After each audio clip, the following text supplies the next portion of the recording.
My job on the film was to do special effects props. I was in charge of, breakaway pieces, all the blood and gore and ooze, puppeteering the room when it starts to come alive. I had to rig the entire room. I operated the deer head over the fireplace, which was an amazing, fun process, but very hot process. And just, whatever it took, effects-wise, that was my job. I made a foam latex props like rocks. When people would get hit upside the head with anything, I had to make it gun butts. Just a plethora of foam props, trap doors. You name it. That was my job. The film was shot in Wadesboro. It was shot in and around Wadesboro, and we had some exterior locations, but the majority of it was shot. The exteriors were shot in this. It was Mr. Huntley's property. It was a farm, that they had shot The Color Purple at, and he had huge, amount of property there. So he allowed us to go in, and they built the exterior of the cabin there. And the interior of the cabin was shot at J.R. Fasian's high school that had been closed down for, I think it had been closed down for 3 or 4 years. And so Pryor Gibson, our location manager, who was from that area, got us a good deal on that school, and that's where we built the set inside J.R. Fasian's. This is basically what you're looking at is where we built the set for Evil Dead 2. This is the old J.R. Fasian gymnasium. It's what's left of it. As you can see, it's kind of been falling down. It hasn't been used and probably since we used it, to be honest with you. I mean, it's a mess. There used to be an actual building that was part here. You can see the foundation. And that part of the area is where K&B set up their offices. But it used to be, if you look over this direction, you can see this is where the production offices were. They're in the process of remodeling it and turning it into something else. But this was the back end of the school, and this road that we're standing on here wasn't here at the time. They actually, put the road in since I've been here. But this is where we stayed in. This was our oven. We called it the oven. It wasn't a studio. And that's pretty much where we shot the majority of the film.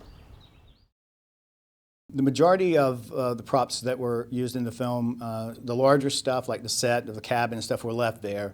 And I think the rotten apple head was left at the school, and some kids got it and used it in a haunted house, for a couple years afterwards. But I'm sure by now it's rotted away. Because we really put that thing through hell when we had it on the set, so it was falling apart even during that process. So I'm sure it's gone now. But the pieces of the cabin are still there. Pieces of the giant fake trees that we made are probably still there in some shape, form, or fashion. No problem. It's completely different, guys. All the Evil Dead people who worked on the film will not even recognize this place when we got out here. This wasn't here at all. This pasture, all this fencing and everything is completely different. But we're real close. I think someone said they saw the cabin, the back of the woodshed down here, so let's see what we can find. And this is the back of the woodshed. It's amazing that it's still standing. I tell you, it's just amazing because when they built the set, they literally went out and rummaged through old barns and they were falling apart then, and scavenged the wood to build this thing. So it's still standing. The interior of the woodshed was a set, right? Yeah, the interior was the set. This was only used for when Ash would go inside. Yeah. But a lot of these trees that are here now obviously weren't here. This is the back of the cabin. Back over there is the back of the cabin. This is the front of the cabin. You can see the awning that was over the front of the cabin is completely collapsed.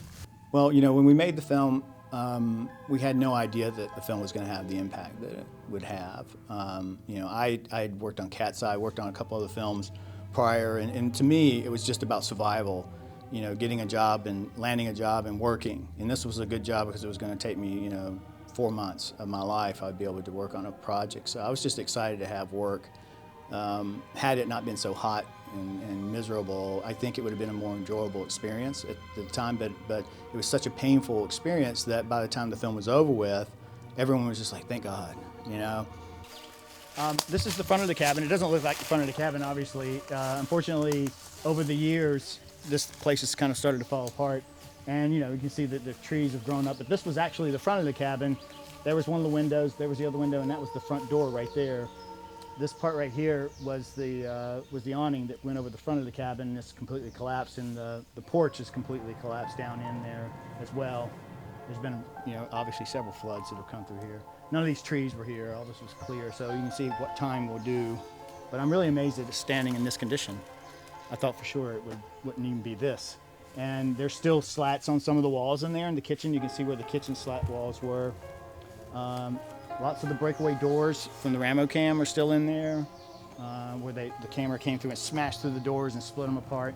They're still lying in there. It's still pretty amazing that this is here. I'm just blown away. I can't believe this tree is still here. That's amazing. It's amazing. I remember telling Sam that I wanted to make movies, and I had made some Super 8 movies in the past, just like he had. And he says, "Well, let's shoot a movie then." And then I was like, "When?" "Well, what about on the weekend? We got Sundays off. We can shoot a movie." And I was like, "Sam, Sundays are a day off."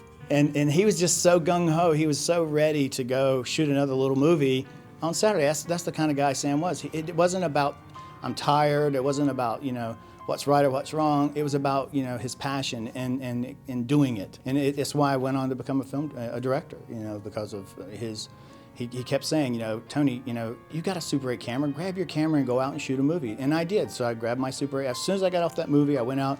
I raised like $8,000, grabbed my Super 8 camera, and I shot my first feature film. And I wouldn't have done that had it been for Sam Raimi.